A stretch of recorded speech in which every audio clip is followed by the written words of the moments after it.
The Lion, the Witch, and the Wardrobe by C.S. Lewis. Chapter 11, Aslan is Nearer. Edmund, meanwhile, had been having a most disappointing time.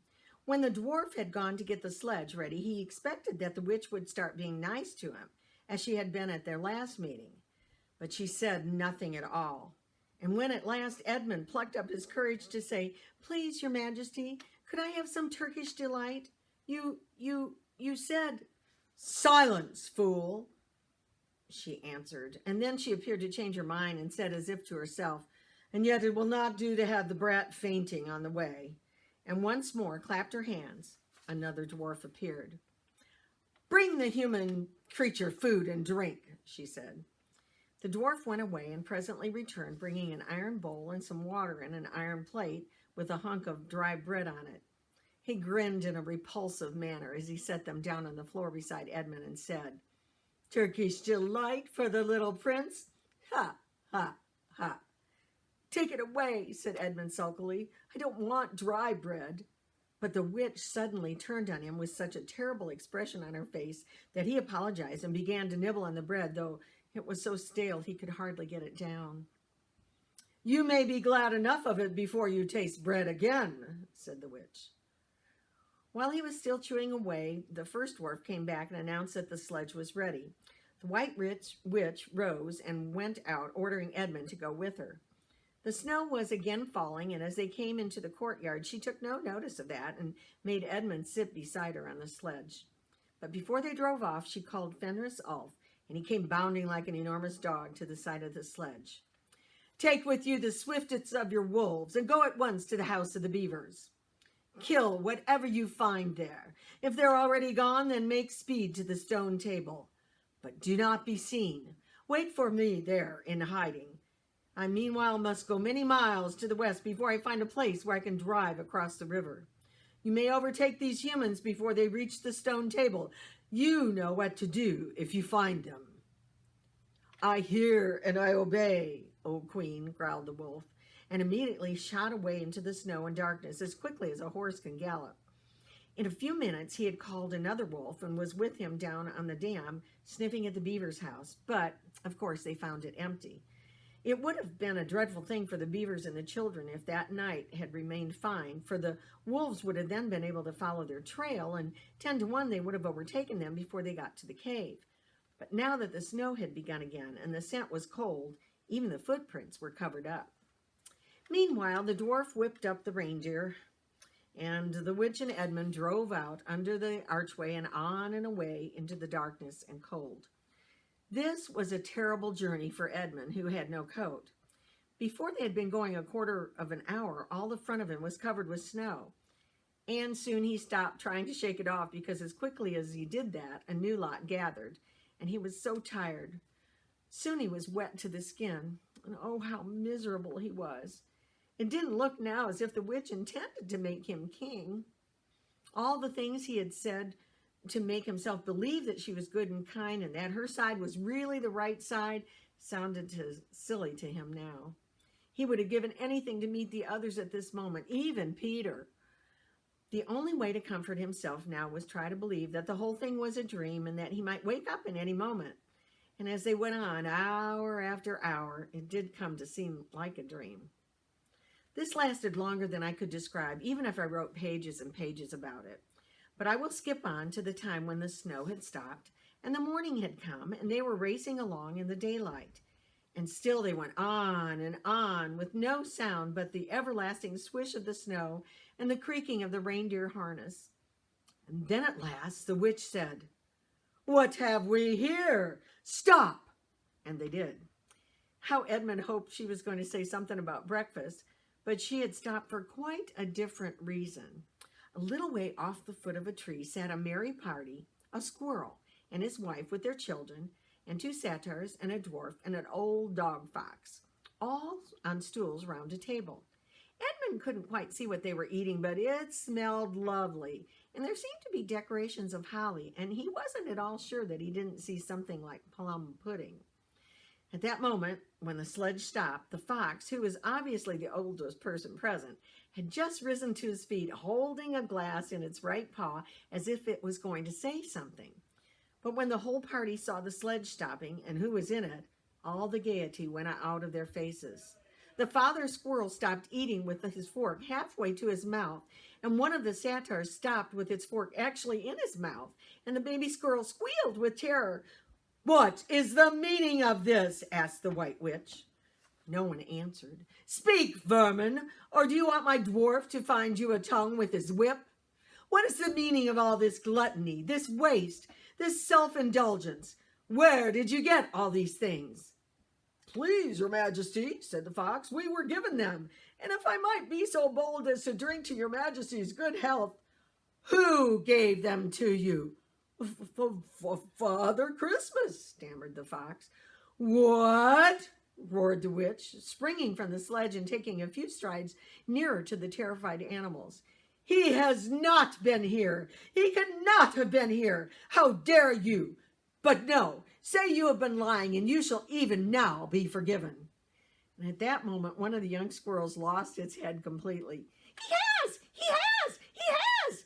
It squealed, beating a little spoon on the table. Edmund saw the White Witch bite her lips so that a drop of blood appeared on her white cheek. And then she raised her wand. "Oh, don't, please! Please don't," shouted Edmund. But even while he was shouting, she waved her wand, and instantly, where the merry party had been, there were only statues of Creature, one with a stone fork fixed forever halfway in his stone mouth, seated round a stone table on which there were stone plates and stone plum pudding. "And as for you," said the witch, giving Edmund a stunning blow on his face as she remounted the sledge, "let that teach you to ask favor for spies or traitors. Drive on." And Edmund, for the very first time in this story, felt sorry for someone besides himself. It seemed so pitiful to think of those little stone figures sitting there all the silent days and all the dark nights, year after year, till the moss grew on them, and then even last their faces crumbled away. Now they were steadily racing on again, and soon Edmund noticed that the snow, which splashed against them as they rushed through it, was much wetter than it had been all last night. At the same time, he noticed that he was feeling much less cold. It was becoming foggy. In fact, every minute it grew both foggier and warmer, and the sledge was not running nearly as well as it had been running up until now. At first, he thought this because the reindeer were tired, but soon saw that that couldn't be the real reason. The sledge jerked and skidded and kept on jolting as if it had struck against stones. And however the dwarf whipped the poor reindeer, the sledge went slower and slower. There also seemed to be a curious noise around them, but the noise of the driving and jolting of the dwarf shouting at the reindeer prevented Edmund from hearing what was said, until suddenly the sledge was stuck so fast it wouldn't go on at all. When that happened, there was a moment's silence, and in that silence, Edmund could at last listen to the other noise properly. A strange, sweet, rustling, chattering noise, and yet not so strange, for he knew he had heard it before, if only he could remember where. And then all at once he did remember. It was the noise of running water all round them. Throughout the sight there were streams chattering, murmuring, bubbling, splashing, and even in the distance roaring. And his heart gave a great leap, though he hardly knew why, when he realized that the frost was over. And much nearer there was drip, drip, drip from the branches of all the trees. And then he looked at one tree. He saw a great load of snow slide off of it. And for the first time since he had entered Narnia, he saw the dark green of a fir tree. But he hadn't time to listen or watch any longer, for the witch said, "Don't sit staring, fool. Get out and help." And of course, Edmund had to obey. He stepped out of the snow, but it was really only slush by now, began helping the dwarf to get the sledge out of the muddy hole it had gotten into. And then they got out at the end, and by being very cruel to the reindeer, the dwarf managed to get it on the move again, and they drove a little further. And now the snow was really melting in earnest, and patches of green grass were beginning to appear in every direction. Unless you have looked at a world of snow as long as Edmund had been looking at it, you will hardly be able to imagine what a relief those green patches were after the endless white. And then the sledge stopped again. "It's no good, your majesty," said the dwarf. "We can't sledge in this thaw." "Then we must walk," said the witch. "We'll never overtake them walking," growled the dwarf. "Not with the start they've got." "Are you my counselor or my slave? Do as you're told.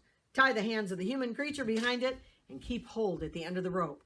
And take your whip and on the harness of the reindeer, and cut the harness of the reindeer, and they'll find their own way home." The dwarf obeyed, and in a few minutes Edmund found himself being forced to walk as fast as he could with his hands tied behind him.